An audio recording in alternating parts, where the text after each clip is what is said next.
बोले ये परमेश्वर का वचन है, इसमें जो भी कुछ लिखा है वो सत्य है। और आज इस वचन को सुनने से मैं अपनी शिफा को कबूल करता हूँ, मैं अपनी शांति को कबूल करता हूँ, और जो कुछ यहाँ से मुझे बताया जाएगा मैं उसको पूर्ण रीति से मानता रहूंगा। ये मेरे जीवन का आधार है। आमीन, हालेलुया। जल्दी मेरे साथ निकाले दूसरा पतरस उसका 1 अध्याय।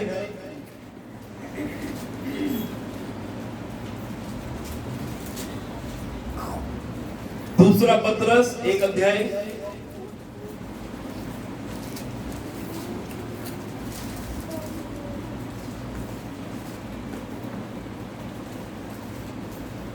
उसका हम वचन पढ़ेंगे 10 वचन। दूसरा पतरस 1 अध्याय 10 वचन। आप लोग ध्यान से सुनिए कलीसिया। इस कारण हे भाइयों, अपने बुलाए जाने और चुन लिए जाने को सिद्ध करने का भली भांति यत्न करते जाओ, क्योंकि यदि ऐसा करोगे तो कभी भी ठोकर ना खाओगे, वरन इस रीति से तुम हमारे प्रभु और उद्धारकर्ता यीशु मसीह के अनंत राज्य में बड़े आदर के साथ प्रवेश करने पाओगे। सब कहे आमीन, आमीन। प्रभु का वचन आज की सुबह आपसे और मुझसे बात करता है। प्रभु कहता है अपने बुलाए जाने और अपने चुन लिए जाने के विषय में अपने आप को सिद्ध करने के लिए क्या करते जाओ? प्रयत्न करते जाओ। क्या करते जाओ? प्रयत्न करते जाओ। अपने बुलाए जाने और अपने चुन लिए जाने के विषय में प्रभु का वचन कहता है अपने आप को सिद्ध करते जाओ। सिद्धता के लिए प्रयत्न करो, सिद्धता के लिए प्रयत्न करो, क्योंकि वचन क्या कहता है? वचन कहता है यदि तुम प्रयत्न करते जाओगे तो ऐसा करोगे तो तुम कभी भी ठोकर 11 वचन में क्या लिखा है? इस रीति से तुम हमारे प्रभु और उद्धारकर्ता यीशु मसीह के अनंत राज्य में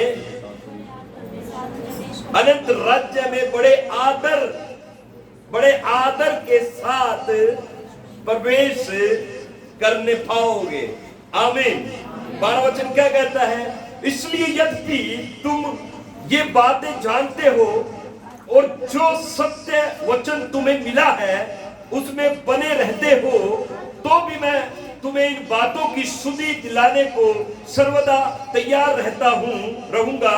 मैं यह अपने लिए उचित समझता हूं कि जब तक मैं इस डेरे में हूं तब तक तुम्हें सुधि दिला कर उभारता रहूं, क्योंकि ये जानता हूं कि मेरे डेरे के गिराए जाने का समय शीघ्र आने वाला है, जैसा कि हमारे प्रभु यीशु मसीह ने मुझ पर प्रकट किया है।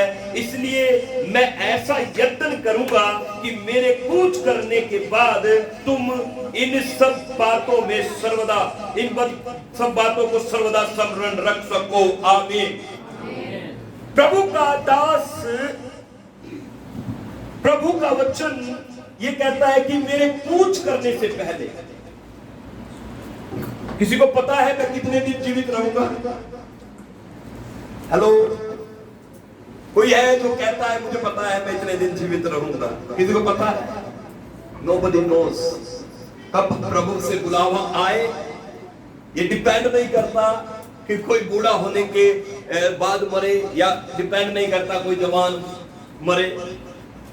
ये मेरे और आपके बस में बात नहीं है, ये प्रभु का आदेश है।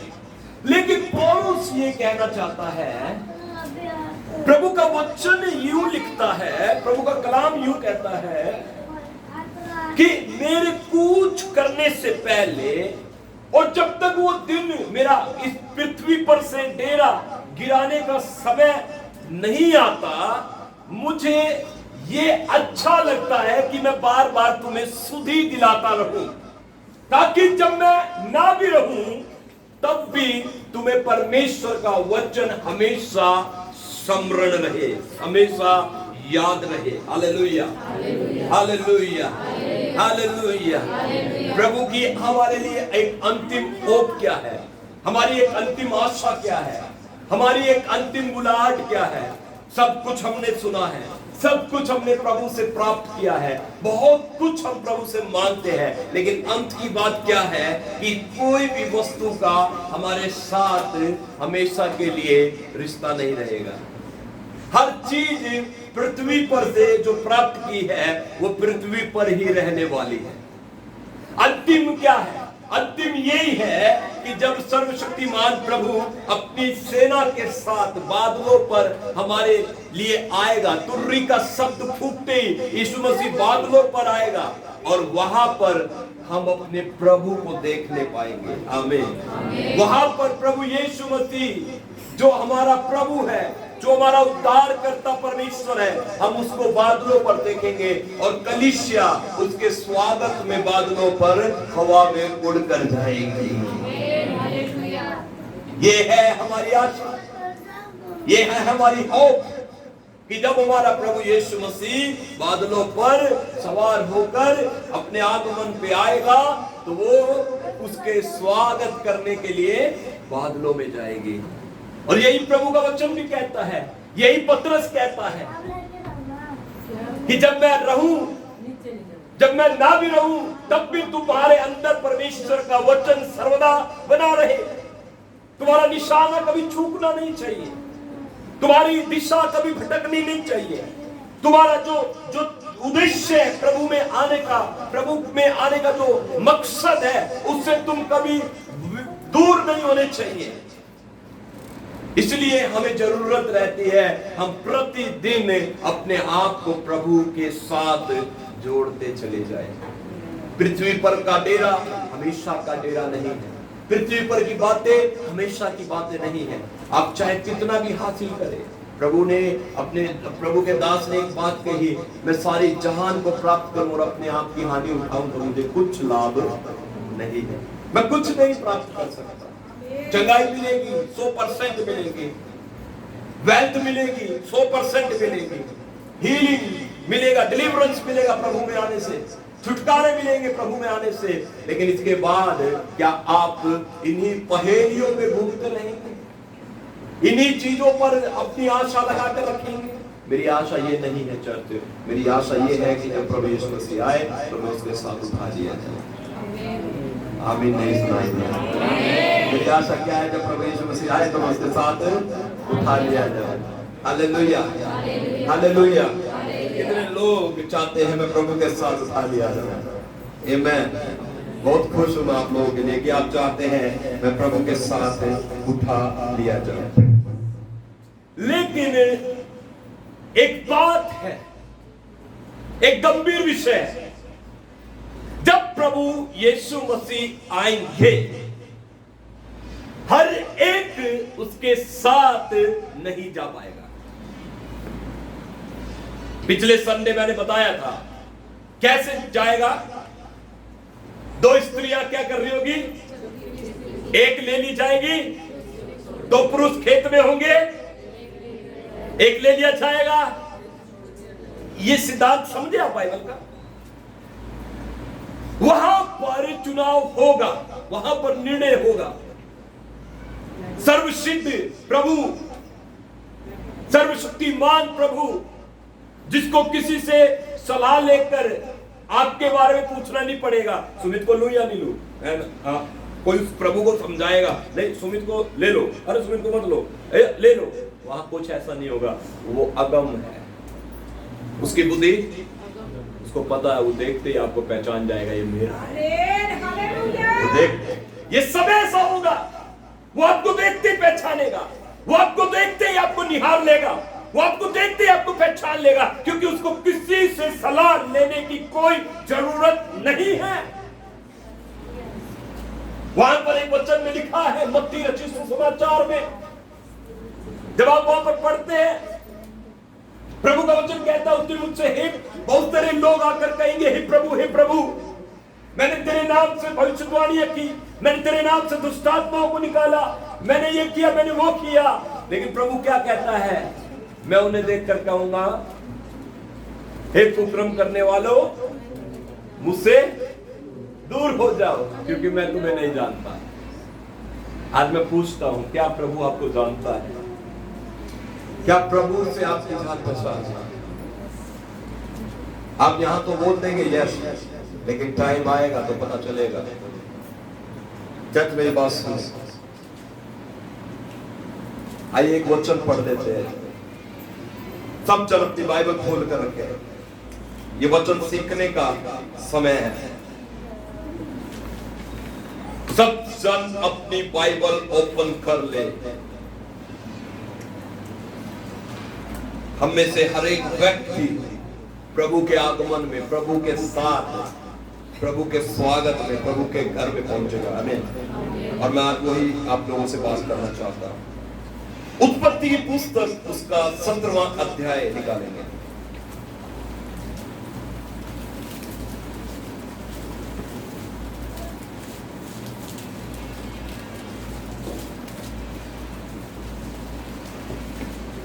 क्या कोई है मेरे साथ जो सुन रहा है वचन?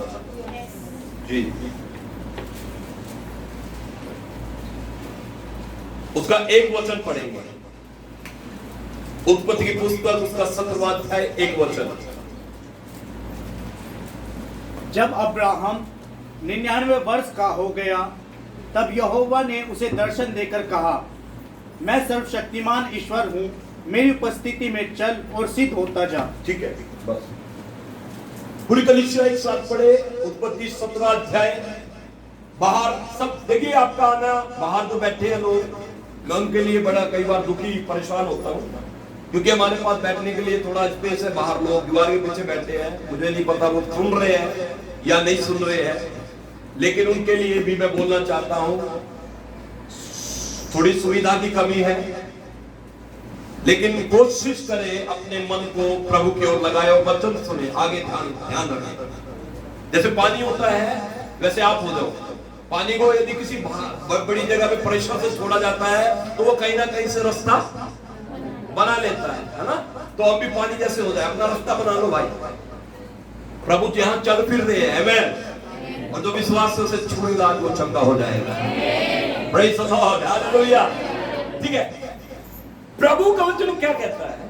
उत्पत्ति 17:1 में प्रभु ने अब्राहम से कहा, मेरी उपस्थिति में चल और सिद्ध हो जा। आज मैं इस वचन को पढ़ते समय थोड़ा रुक कर प्रभु से बात करने लगा, पूछने लगा, ऐसे क्या आवश्यकता थी, ऐसी क्या जरूरत थी कि परमेश्वर ने एक 99 लिखा ना, 99 वर्ष के बूढ़े व्यक्ति के साथ प्रभु ने ऐसा वचन कहा, मेरी उपस्थिति में चल और सिद्ध हो जा। Abraham, he was 99 years old, लगभग अपनी उम्र को, वो तजुर्बे को, ज्ञान प्राप्त कर चुका, और आज परमेश्वर उसको कहता है, walk before me and be blameless, मेरी उपस्थिति में चल और सिद्ध होता जा। क्या जरूरत थी ये बात बोलने के लिए? कौन सी आवश्यकता थी 99 वर्ष होने के बाद, बीतने के बाद प्रभु ये बोले कि मेरी उपस्थिति में चल? अब तक अब्राहम कहां पर चल रहा था? मेरी बात सुनिएगा ध्यान से। अब्राहम का जिक्र उत्पत्ति की पुस्तक उसके 12 अध्याय में शुरू होता है। 11 अध्याय में उसके वंशावली के बारे में बताया जाता है कि अब्राहम कैसे आया। ठीक है, 12 अध्याय में परमेश्वर अब्राहम को आवाज देकर बुलाता है। क्या कहता है परमेश्वर अब्राहम से? अपने देश, कुटुंब और अपने लोगों को, पिता के घराने को छोड़कर उस देश में चला जा जिसे मैं तुझे दिखाऊंगा। हाँ, अब्राहम ने आवाज सुनी, आवाज पर इंप्लीमेंट किया और चल दिया। और वहां पर अब्राहम को परमेश्वर ने बहुत सारे प्रॉमिस किए थे, वायदे किए थे। जब तुझ करेगा मैं तुझे आशीष दूंगा, मैं तेरे नाम को बढ़ाऊंगा, मैं तुझे प्रसिद्ध करूंगा, मैं तेरी रक्षा करूंगा। ये सारे प्रॉमिस देकर परमेश्वर ने उसको कहा और अब्राहम निकल पड़ा और वो देश में भी पहुंच गया। और वो देश जिसको परमेश्वर ने उससे वार्तालाप करके देने को कहा था, उस देश में अब्राहम पहुंच गया। जब आप उत्पत्ति 12 अध्याय पढ़ेंगे,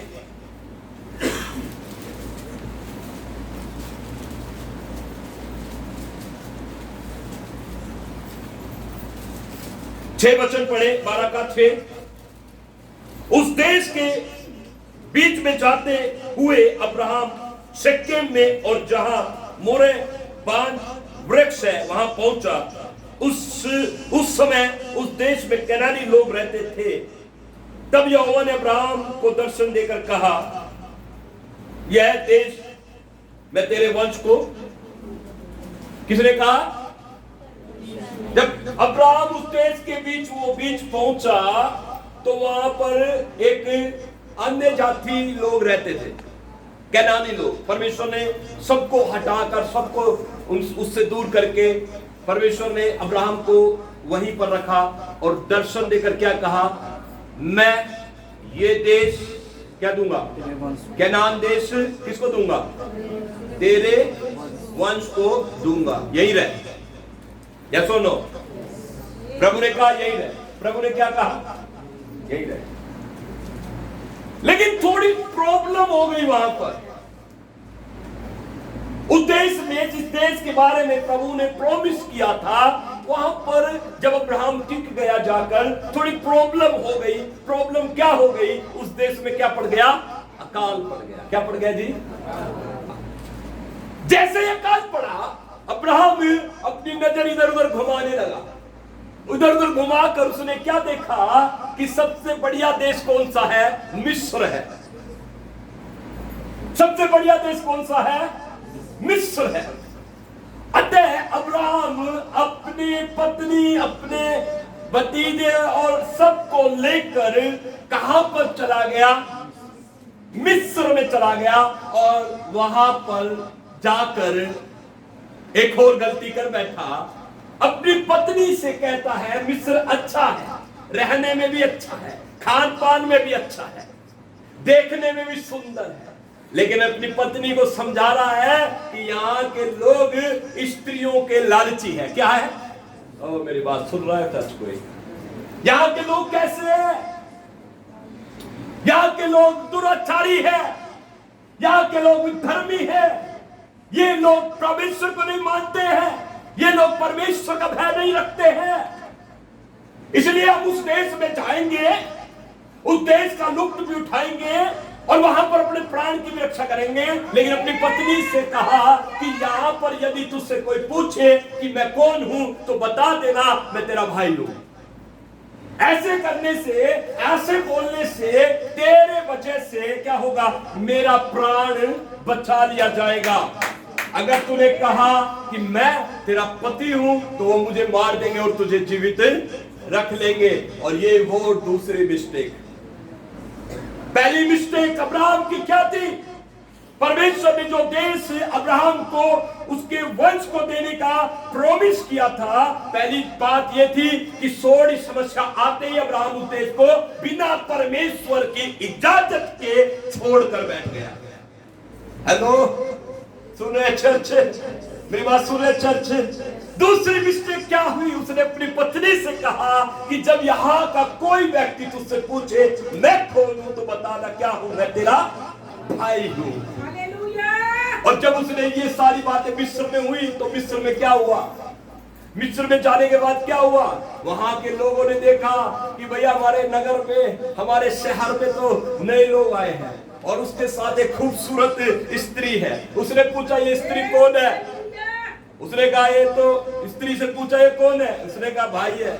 अच्छा ठीक है भाई, तू इधर जा। और उसकी पत्नी को उठवा लिया और पत्नी को उठवा कर मिस्र के राजा फिरौन के पास भिजवा दिया ताकि वो उससे विवाह करे और उसके साथ जीवन व्यापन करे। लेकिन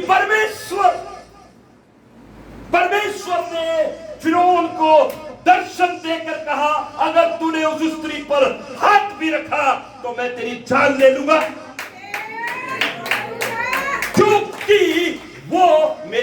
नबी की पत्नी है। फिरौन भी डर गया, ये कैसी विडंबना है।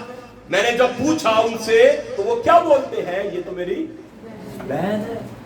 फिरौन घबरा गया, रात को डर गया, ठंडी बुखार चढ़ गया। परमेश्वर का क्रोध फिरौन के ऊपर आ गया और क्रोध में परमेश्वर ने क्या किया, सारे मिस्र के भेड़ बकरी पुरुष स्त्री सब के उसके घराने को पूरा बांझ कर दिया, सबकी कोख को बंद कर दिया। क्रोध में परमेश्वर ने क्रोध में बंद कर दिया। उसके बाद जब उसके पति को अब्राहम को बुलाया गया और उससे पूछा, तूने ये कलेश मेरे ऊपर क्यों डाला, तूने मुझसे झूठ क्यों बोला। रात को प्रभु ने मुझे दर्शन दिया, तेरे परमेश्वर यहोवा ने क्या किया, मुझे दर्शन दिया। बातों को पढ़ेंगे तो मजा आएगा, बाइबल में पढ़िए अपनी 17 उत्पत्ति 12 अध्याय 17 वचन पढ़े। परंतु यहोवा ने फिरौन और उसके घराने पर अब्राहम की पत्नी सारा के कारण बड़ी बड़ी विपत्तियां डाली। परंतु यहोवा ने फिरौन और उसके घराने पर अब्राहम की पत्नी सारा के कारण बड़ी बड़ी विपत्तियां डाली।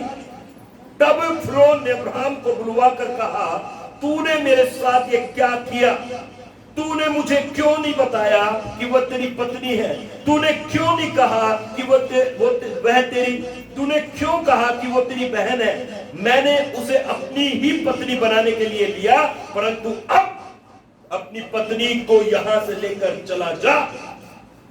और फिरौन ने अपने आदमियों को उसके विषय में आज्ञा दी और उन्होंने उसको, उसकी पत्नी को और सब संपत्ति सहित जो कुछ उसका था उसे क्या कर दिया। फिरौन ने अपने आदमियों को उसके विषय में क्या दी, आज्ञा दी, और उन्होंने उसको और उसकी पत्नी को और सब संपत्ति जो उसकी थी उसको क्या कर दिया, विदा कर दिया। हालेलुया। जब अब्राहम को यहां से फिरौन के घर से विदा किया, सुन मेरी बात को, तो अब्राहम जाकर मिस्र में क्या करने लगा, रहने लगा, मिस्र में रहने लगा।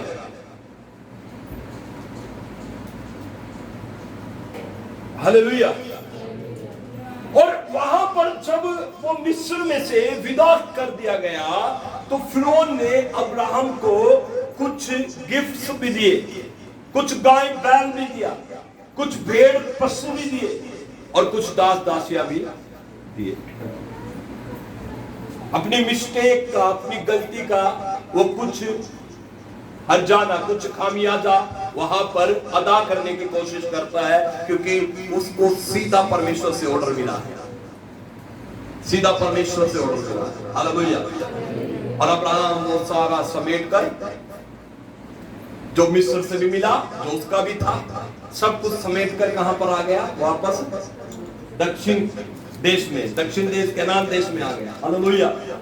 तीसरी मिस्टेक यहां पर देखते हैं, वहां से समेटी हुई चीजों में से एक गिफ्ट वहां से भी मिला। वो कौन सा गिफ्ट था, एक मिस्री दासी को भी वहां से वो ले आया। हेलो, किसको ले आया? हाँ, और वो मिस्री दासी या वो लड़की मिस्र से अब्राहम को और सारे को वो गिफ्ट में मिली थी।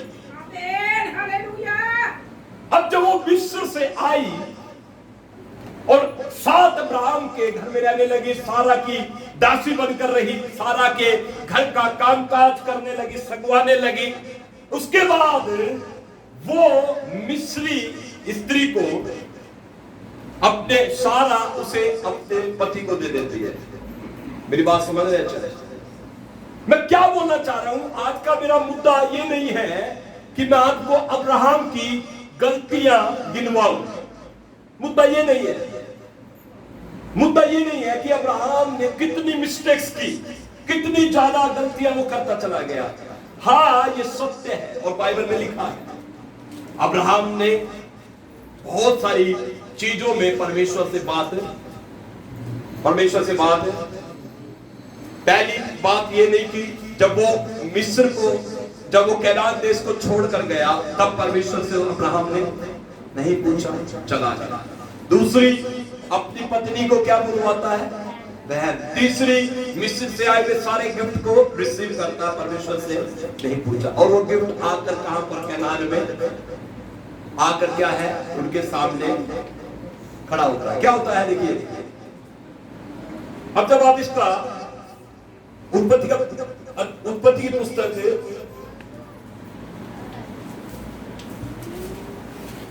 16 अध्याय पढ़ेंगे, ठीक है? 16 अध्याय, 15 अध्याय में अगर आप पढ़ेंगे तो अब्राहम परमेश्वर के द्वारा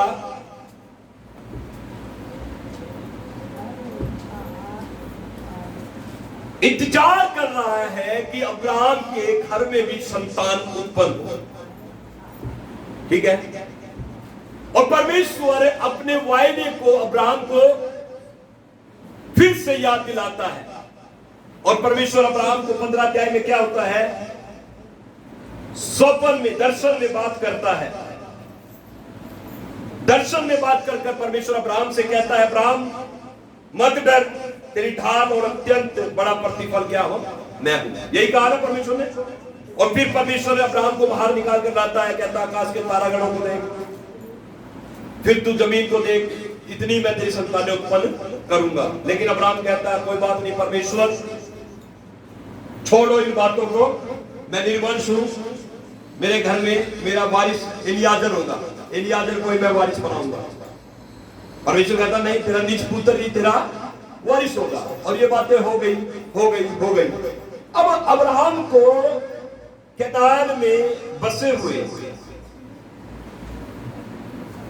कुछ टाइम हो गया। बाइबल पढ़ेंगे, 16 अध्याय आएंगे, 16 अध्याय का एक वचन से पढ़ेंगे। क्या लिखा? देखिए, अब्राहम की पत्नी सारा का कोई संतान न थी, ठीक है? उसके हाजिरा नामक एक मिस्री दासी थी। कहां से आई थी ये मिस्री दासी? फिरौन ने दिया, है ना? कई बार हम सारे गिफ्ट ले लेते हैं, अपने रिश्तेदारों से गिफ्ट ले लिया, ओ एंजॉय, अपने पड़ोसी से गिफ्ट ले लिया, वो बढ़िया लग रहा है, ओ मुझे तो ये गिफ्ट मिला है। तकरीबन लड़कियां, लेडीजें बड़ी खुश हो जाती है, अरे भाई इतना बढ़िया गिफ्ट मिल गया हमें, है ना? लेकिन उस गिफ्ट के पीछे उसका मकसद क्या है ये भी सोच लेना। समझ रहे मेरी बात को? फिरौन से गिफ्ट लेते हुए पर एक बार अब्राहम ने परमेश्वर से बातें नहीं की कि ये क्या मुझे दे रहा है। उसको मना करना चाहिए था, कोई बात नहीं, मैं नहीं लूंगा, ठीक है? कई बार मनुष्य गलतियां करता है, ऐसी चीजों में फंस जाता है। लेकिन मैं बोलना चाहता हूं, बी केयरफुल, ध्यान से देखें कि आपका जीवन मसीह यीशु में बहुत कीमती है। आपकी चुनौती के लिए यहां पर किसी बलि का, जानवर का खून नहीं बहाया गया। यहां पर आपकी चुनौती के लिए खुद स्वयं प्रभु यीशु मसीह ने अपना पवित्र लहू बहाकर आपको साफ किया है। अब जब टाइम हो गया, परमेश्वर का प्रॉमिस पूरा नहीं हो रहा अब्राहम के अंदर, वालिद नहीं आ रहा है, बच्चा नहीं आ रहा है, तो वहां पर अब सारा एक नई स्कीम लगाती है। और स्कीम में क्या कहती है? एक ऑप्शन है, एक ऑप्शन बचा है। वो ऑप्शन क्या है? तो एक काम कर, मेरी इस मिस्री दासी के साथ विवाह कर, इससे बच्चा उत्पन्न कर, और जो बच्चा उत्पन्न होगा उसे हम अपना नाम देंगे, और इस तरीके से हमारा वंश चलेगा। और हमारा जो भी हमने, अब्राहम ने बहुत कुछ प्राप्त किया था, धन संपत्ति, गाय बैल और तंबू भी बहुत सारे हो गए थे, और ये सब जमीन जायदाद किसकी होगी? अब्राहम के पुत्र की होगी, जो हाजिरा से पैदा हुआ है, लेकिन वो सारा और अब्राहम का पुत्र कहलाएगा। समझ रहे मेरी बात को? 2 वचन पढ़कर देखिए, 16 का 2। सारा ने अब्राहम से कहा, देख यहोवा ने तो मेरी कोख बंद कर रखी है। लेकिन ऐसा नहीं, 15 अध्याय में प्रभु प्रॉमिस करता है, I will give you many kids, many children, you will be the father of Nations, तू राष्ट्रों का पिता होगा। प्रभु ने प्रॉमिस किया था, वायदा किया था।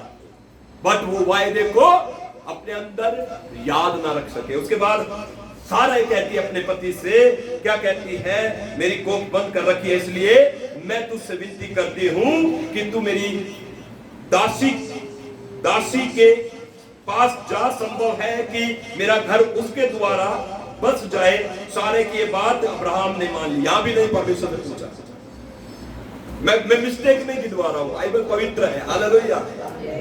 देखिए कई लोग बाइबल को गलत विचारधारा से समझते हैं। बाइबल गलत नहीं है, बाइबल पवित्र है।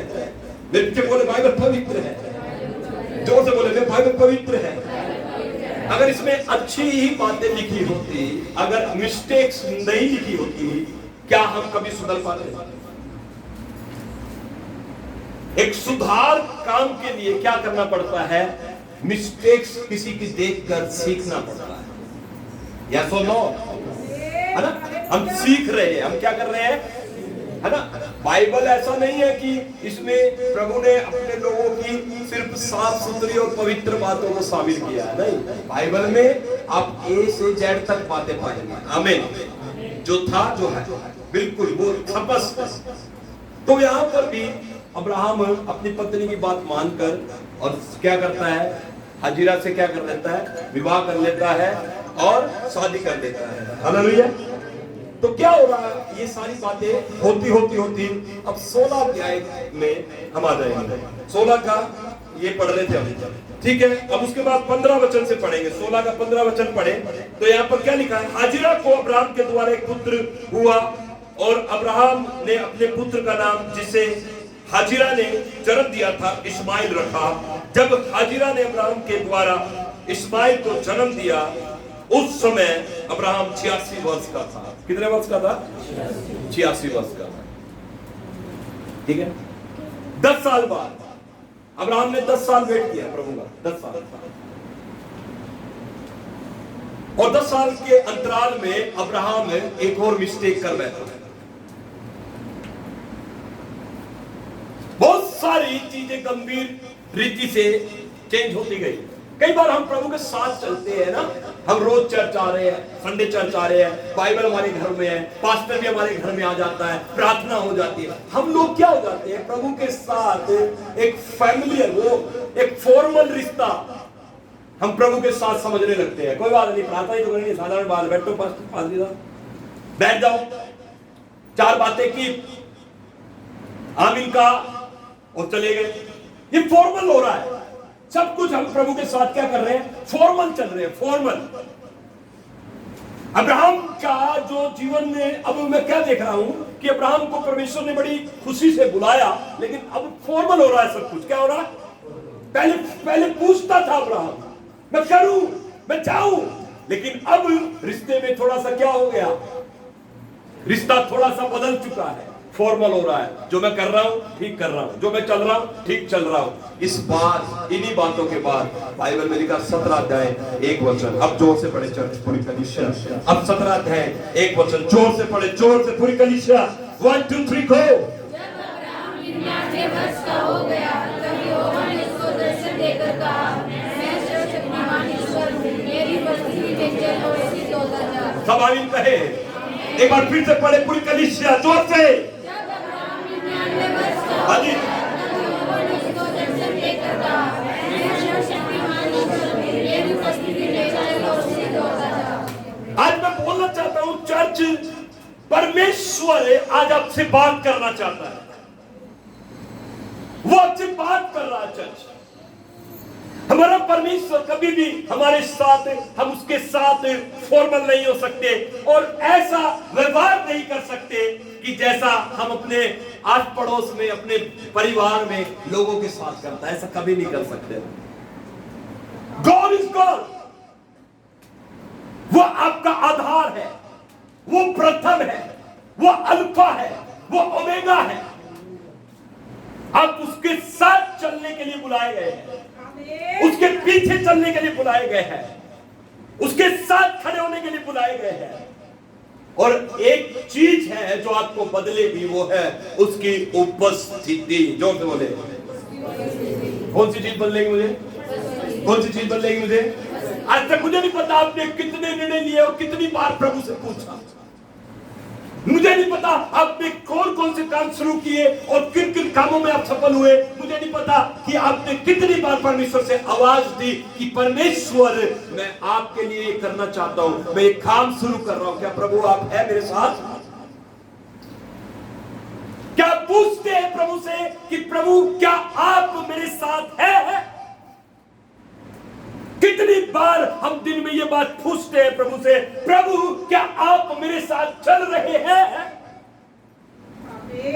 आज हमारे जीवन में बहुत सारी चीजें शामिल हो गई है। हम क्रिश्चियन हैं, हम मसीह हैं, लेकिन आज भी हमारे वार्तालाप, हमारी बोलचाल, हमारा उठना बैठना सिर्फ दूसरे दुनियावी लोगों के समान है। मेरे प्रिय, आज कितने लोग ये कहते हैं भजन संहिता 1 में जो लिखा है वो मैं हरगिज अपने जीवन में अपनाता हूं। आज कितने लोग हैं जो भजन संहिता 2 की बात मानते हैं, वहां पर लिखा है परमेश्वर की आराधना सच्चाई से करो। कितने लोग हैं जो भजन संहिता 4 की बात मानते हैं, जहां पर लिखा डरते और कांपते हुए उसकी आराधना करो। मैं आपसे एक सवाल पूछता हूं चर्च, क्या प्रभु के लिए आपके हृदय में आज भी आदर है? क्या आज भी आप उसके साथ गंभीरता से समय व्यतीत करते हैं? फॉर्मल मत हो जाओ प्रभु के साथ।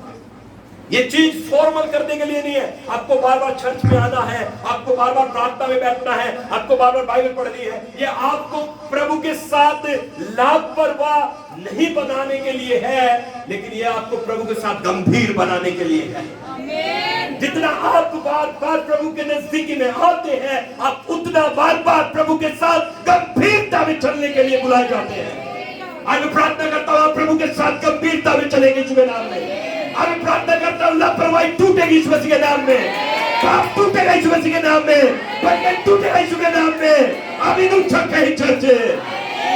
Hallelujah, hallelujah, hallelujah, hallelujah, hallelujah. बोले परमेश्वर, उज्जवल बोले परमेश्वर, मेरे अंदर से लापरवाहियों को दूर कर। आमीन, आमीन। बाइबल में कितने लोग हैं, पुराने नियम में आप कितने लोगों को जानते हैं? सबसे ज्यादा नाम बाइबल में पुराने नियम में लिखे हुए हैं, सबसे ज्यादा नाम है ना। लेकिन आप कितने लोगों को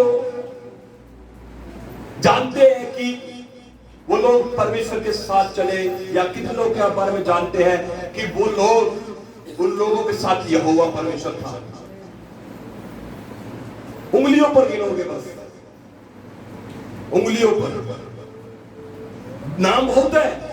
लेकिन जो लोग प्रभु के साथ चले और जिनके साथ प्रभु चला, उनके नाम उंगलियों पर आप गिनोगे, बस थोड़े ही लोग, थोड़े थोड़े लोग, थोड़े लोग, है ना, थोड़े लोग। नूह, अब्राहम, इसहाक, याकूब है। नूह, अब्राहम, इसहाक, याकूब, उसके बाद कौन था? यूसुफ, उसके बाद कौन था? यहोशू, उसके बाद कौन था? गिडियोन, गिडियोन के बारे में गिदोन, उसके बाद कौन था? शमूएल, उसके बाद कौन था? दाऊद, दाऊद के बाद कौन था? सुलेमान। इन सब को आप गिन सकते हैं।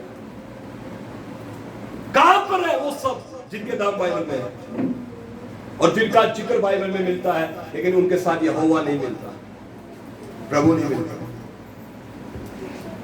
क्यों? क्योंकि यही परमेश्वर का स्वभाव है। अगर आप उसको अपने जीवन को समर्पित करेंगे, अगर आप उसको अपने आप को दे देंगे, तब परमेश्वर आपके साथ चलेगा। इसलिए दाऊद ने मरते समय सुलेमान से बड़ा गंभीर शब्द कहा, सुन देख, जीवन भर मैं यहोवा के साथ चलता रहा, अगर तू उसके साथ चलेगा वो तेरे साथ चलेगा, अगर तू उसे त्याग देगा तो वो भी तुझे त्याग देगा। ये दाऊद के शब्द सुलेमान के लिए, अगर तू उसे त्याग देगा, हाँ, अगर तू उसे त्याग देगा तो वो भी तुझे। सुलेमान को याद आई है समझ रहे मेरी बात को? Hallelujah, hallelujah. क्योंकि परमेश्वर कभी भी किसी बात का पक्षपात नहीं करता है। हमें याद रहना चाहिए कि मुझे प्रभु की उपस्थिति में चलना है। एक ही चीज है जो आपको पवित्र करेगा, एक ही चीज है जो आपको इस दुनिया में बचा कर रखेगा, एक ही चीज है जो आपको, आपकी बुद्धि को, आपके ज्ञान को, आपके देखने को, नजरियों को बदल देगी। उपस्थिति, जोर से बोले उपस्थिति, जोर से बोले परमेश्वर की उपस्थिति। आज के दिनों में मैं क्या आपसे बोलना चाह रहा हूं? God's presence, God's presence, प्रभु की उपस्थिति ही आपके जीवन को नीचे से ऊपर की तरफ लेकर जाएगी। चर्च, God's presence है वही आपके हालात को बदलेगा। चर्च है, God's presence है वही आपकी उलझी हुई जीवन को सुधारेगा। चर्च है, आज प्रभु से डिमांड करें, तेरी उपस्थिति मेरे ऊपर आ जाए। आमीन। क्यों प्रभु पुराने नियम में सभी के साथ नहीं चलता था? क्यों? क्योंकि आपको पता होना चाहिए कि वहां पर प्रभु यीशु मसीह की कुर्बानी नहीं हुई थी। आपको पता है यीशु मसीह की कुर्बानी का कितना बड़ा मकसद है? यीशु मसीह ने कुर्बान होकर क्या किया? कुछ लोग कहते हैं यीशु मसीह के कुर्बान होने से हमें क्या मिल गया? सिर्फ अनंत जीवन मिल गया। लेकिन मैं बोलना चाहता हूँ यीशु के कुर्बान होने से एक और बड़ा काम हुआ है, हमारा रिश्ता पिता परमेश्वर के साथ। पुराने नियम में वो सुविधा नहीं थी। पुराना नियम हमें वो चीज की उपलब्धियां प्राप्त नहीं करता, क्योंकि वहां पर दोषी और निर्दोष व्यवस्था के अनुसार हमें देखा जाता था। व्यवस्था, जो व्यवस्था को मानता है, जो व्यवस्था पर चलता है, उसी के अनुसार परमेश्वर व्यवहार करता था। लेकिन नए नियम में बाइबल बताती है यीशु मसीह की कुर्बानी के द्वारा आज वो हमसे व्यवहार करता है। यीशु की कुर्बानी का मतलब सिर्फ पापों की क्षमा नहीं है। इसको थोड़े शब्दों में हम समाप्त कर देते हैं। यीशु की कुर्बानी का मतलब क्या है? उठकर बोलेंगे हाँ जी हाँ जी ये तो पापों की क्षमा के लिए है। नहीं, इससे भी बढ़कर है, उसका रिश्ता मेरे साथ जोड़ने के लिए। यीशु की कुर्बानी महत्वपूर्ण है। जब आप मरकुस रचित सुसमाचार को पढ़ते हैं तो वहां पर एक वचन लिखा है, मेरे साथ निकाल कर पढ़िए। यीशु की कुर्बानी का मुख्य कारण क्या है? देखिए,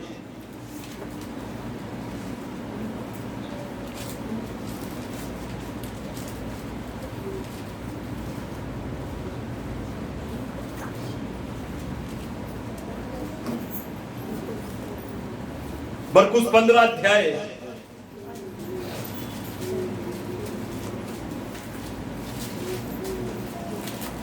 मरकुस रचित सुसमाचार 15 अध्याय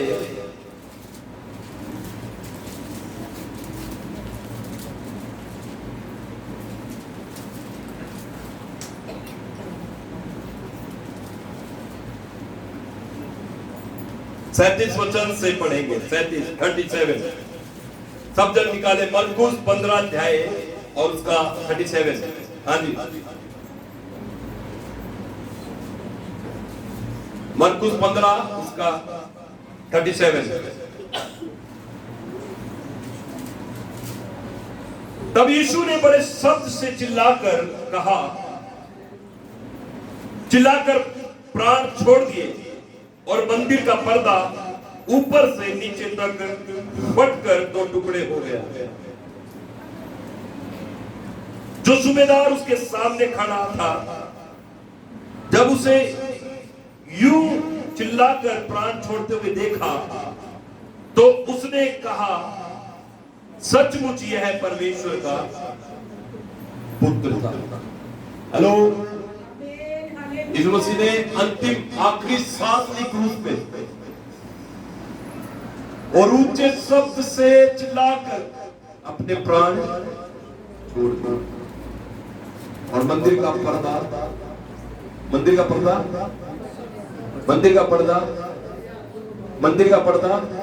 जोर से बोले, मंदिर का पर्दा, जोर से बोले, मंदिर का पर्दा। मंदिर में क्या होता है? मंदिर का एक स्थान था जिसको अति पवित्र स्थान करके बोलते हैं। क्या बोलते हैं? उसमें जाने की अनुमति नहीं थी, साधारण लोग नहीं जा पाता। साधारण लोगों का जाने का वहां पर आज्ञा नहीं था, याजक जाता था। कौन जाता था? वहां पर जो भी कुछ करना था, कुछ लगाना था तो याजक जाता था। और उसके पैर में भी क्या होता था? जंजीरें होती थी। क्या होता था? घुंघरू होते थे। क्या होता था? घुंघरू। अब वो पर्दे के पीछे जाता था, तब तक घुंघरू की आवाज आ रही है, उसका मतलब याजक जिंदा है। जब तक घुंघरू की आवाज आ रही है तो याजक, और याजक के पैर में क्या होती थी? एक जंजीर, रस्सी।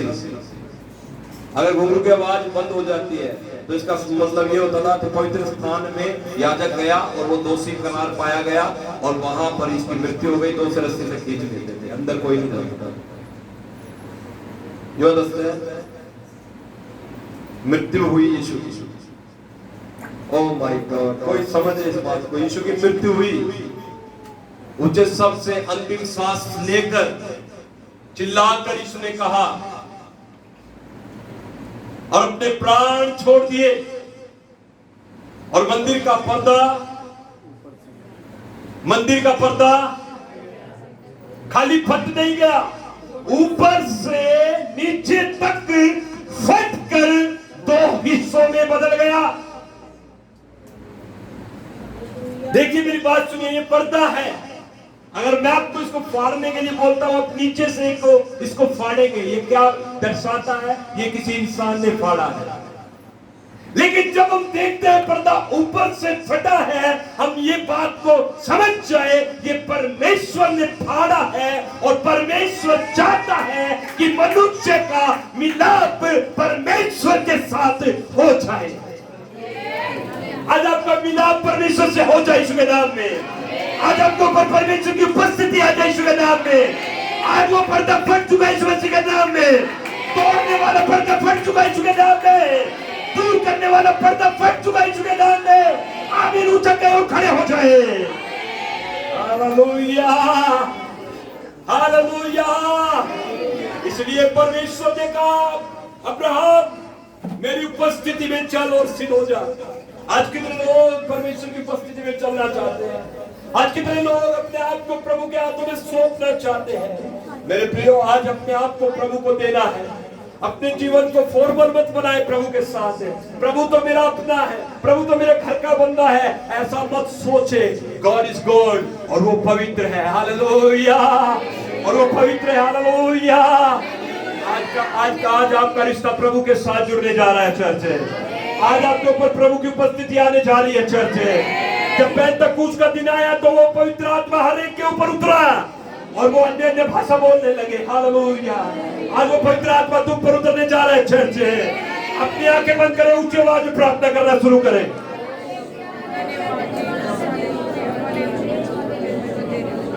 आज किसी को जान देखे मत अपने बाजू में कौन है। आज प्रार्थना करें। This is the prayer time.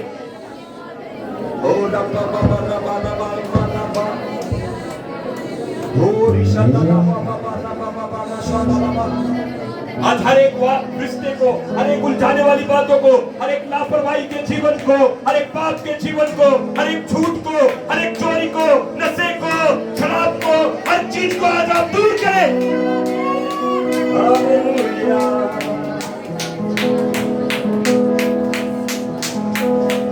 भेजे अग्नि भेज, भेजे अग्नि भेज, भेजे अग्नि भेज, भेजे अग्नि भेज। कलीसिया कहे, भेज अग्नि भेज, भेज अग्नि भेज। One more time.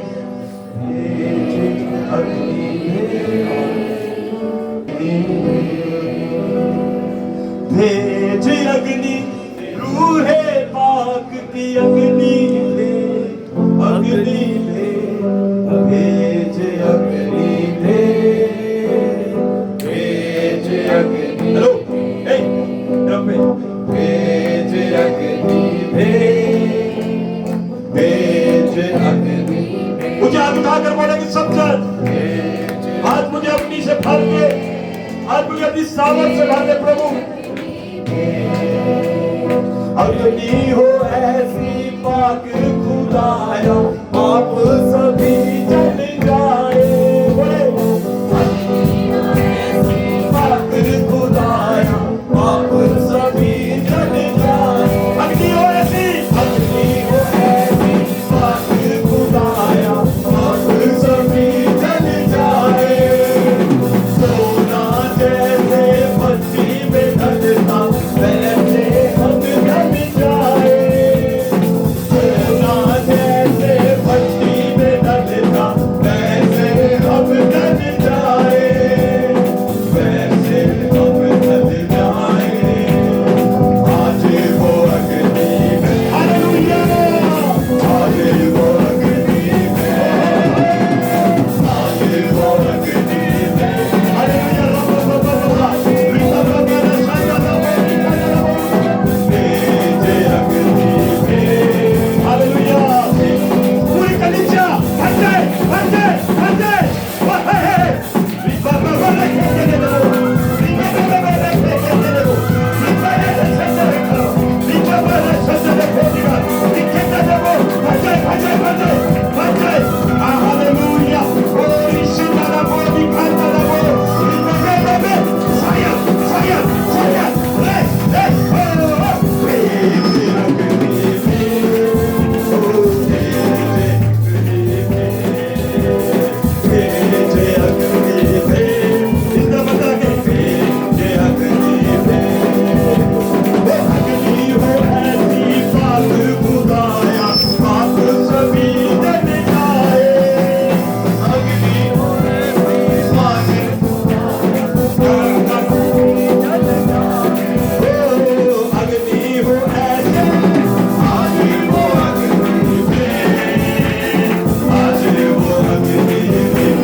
परमेश्वर की आत्मा से भरे जा रहे हैं। आज आपके दिल बदल रहे हैं यीशु मसीह के नाम पे। आपके विचार बदल रहे हैं यीशु मसीह के नाम पे। आप चेंज हो रहे हैं यीशु मसीह के नाम पे। जैसे अब्राहम को परमेश्वर ने बदल दिया, आज तुम बदल रहे हो, क्योंकि आप अपनी यात्रा को पूरी करोगे। चर्च से आपके ऊपर परमेश्वर का जो दर्शन है वो पूरा होगा यीशु मसीह के नाम पे। अपने हाथों को हिलाया आसमान में, पवित्र आत्मा को मांगे, सामर्थ को मांगे। यूहन्ना ने कहा था कि मैं तो तुम्हें पानी से बपतिस्मा देता हूँ, लेकिन मेरे बाद जो आने वाला है वो आग और पवित्र आत्मा से तुम्हें बपतिस्मा देगा।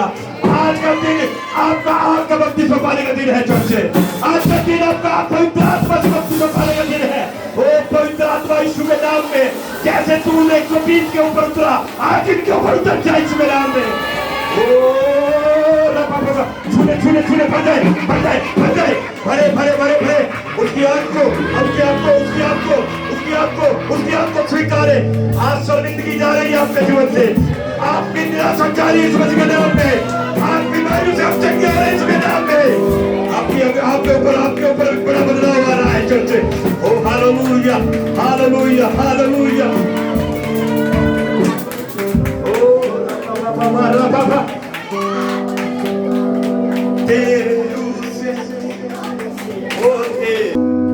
मेरी बात सुने, उपस्थिति जोर से बोले। आज आपकी जरूरत क्या है? ले हैंड करवाना, हाथ रखवा कर प्रार्थना करवाना, या उपस्थिति? आपकी क्या जरूरत है? जोर से बोले। क्या आपको वचन का पंडित बनना है, ज्ञानी बनना है, या आपको परमेश्वर की उपस्थिति चाहिए? जोर से बोले आमीन। आज के दिन ये आपकी जरूरत है, आपको परमेश्वर की उपस्थिति चाहिए। जैसे परमेश्वर ने अब्राहम से कहा, walk before me and be blameless, मेरी उपस्थिति में चल और निर्दोष होता जा, निर्दोष होता जा। परमेश्वर की उपस्थिति मुझे चाहिए। मैं देखिए, उपस्थिति दो शब्द मिलाकर बनता है। उपस्थिति दो शब्द मिलाकर बनता है। बाहर वाले भीतर वाले ध्यान से सुने। उपस्थिति दो शब्द मिलाकर बनता है। आज आप निर्णय लेते हैं उसकी उपस्थिति में चलूंगा। ध्यान रखिए, दो बातें, ये दो शब्द मिलाता है। उप स्थित, उप स्थित, उप स्थित मतलब मेरे ऊपर खुदा है। ओह माय गॉड, कोई तो समझ इस बात को। आपके ऊपर कौन है? उप स्थित, मेरे ऊपर कौन है? स्थित का मतलब है, स्थित का मतलब है, स्थित का मतलब है उप स्थित। वो मेरे ऊपर स्थित है, वो मेरा खुदा है, वो मुझे चैलेंज करेगा।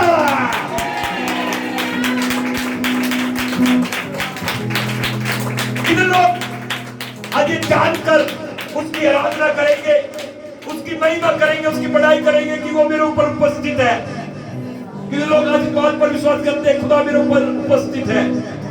आपके ऊपर खुदा उपस्थित है, आप कभी निराश नहीं होंगे चर्च में। आपके ऊपर खुदा उपस्थित है, आप कभी हारेंगे नहीं चर्च में। आपके ऊपर खुदा उपस्थित है, आप जय के साथ, गवाही के साथ खड़े किए जाओगे। कितने लोग ये बात को विश्वास करते हैं? हाथ दिलाकर दिखाए। और ये जानकर हम आज उसकी स्तुति करते हैं। बोले प्रभु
उपस्थित है खुदा, आया ना? खुदा उपस्थित है या नहीं है? और वो उसकी उपस्थिति लगातार कैसे बनी रहेगी? प्रार्थना करे, आराधना करे, वो अच्छा है। एक मिनट, एक दूसरे का चेहरा देखो, एक दूसरे का सामने हो जाओ।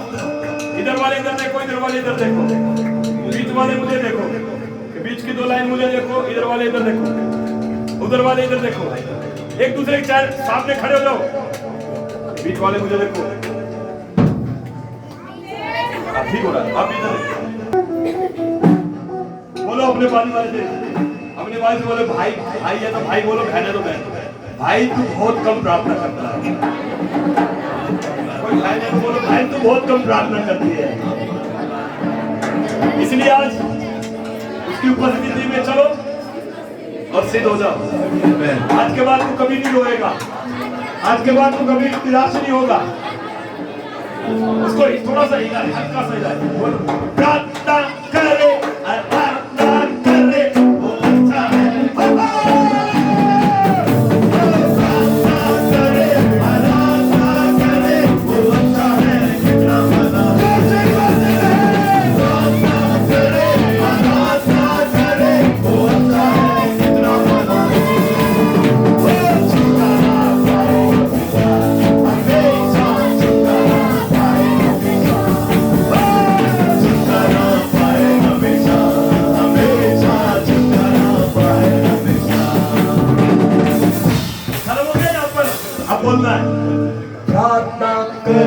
निरंतर, बोलो प्रार्थना करो विश्वास से, Amen। करो निरंतर, बोलो बोलो करो फिर से बोलो प्रार्थना करो निरंतर, बोलो करो विश्वास से।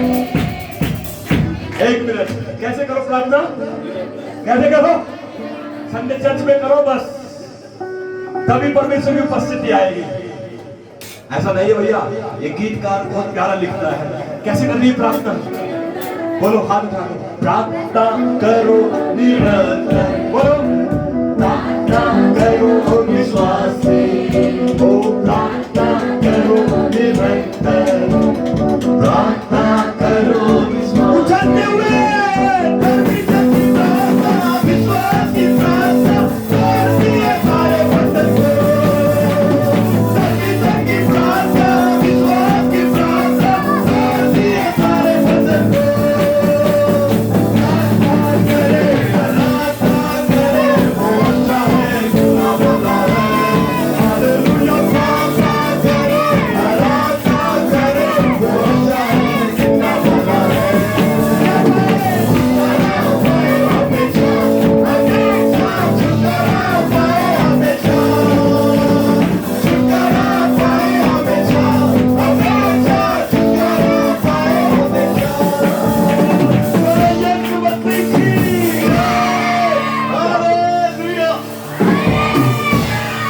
आइए अपने हाथ को ऊपर उठाएं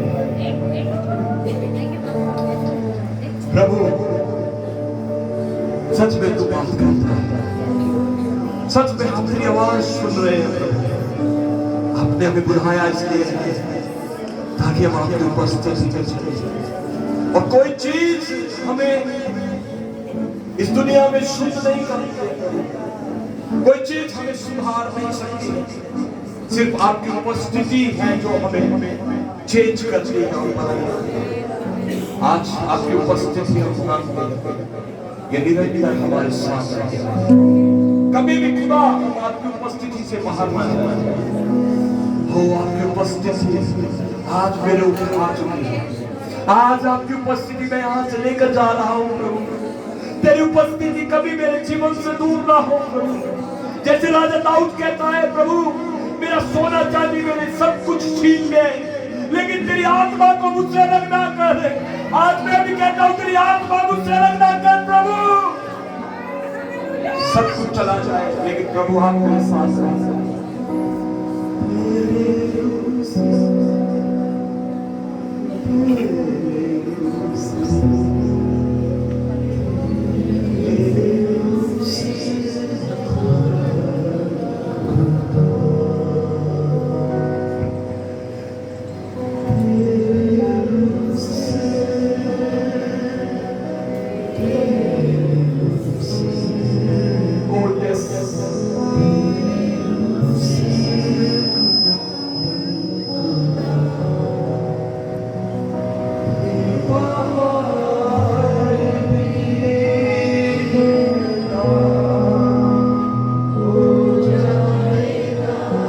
हर एक पहाड़ आपके सामने से हट रहा है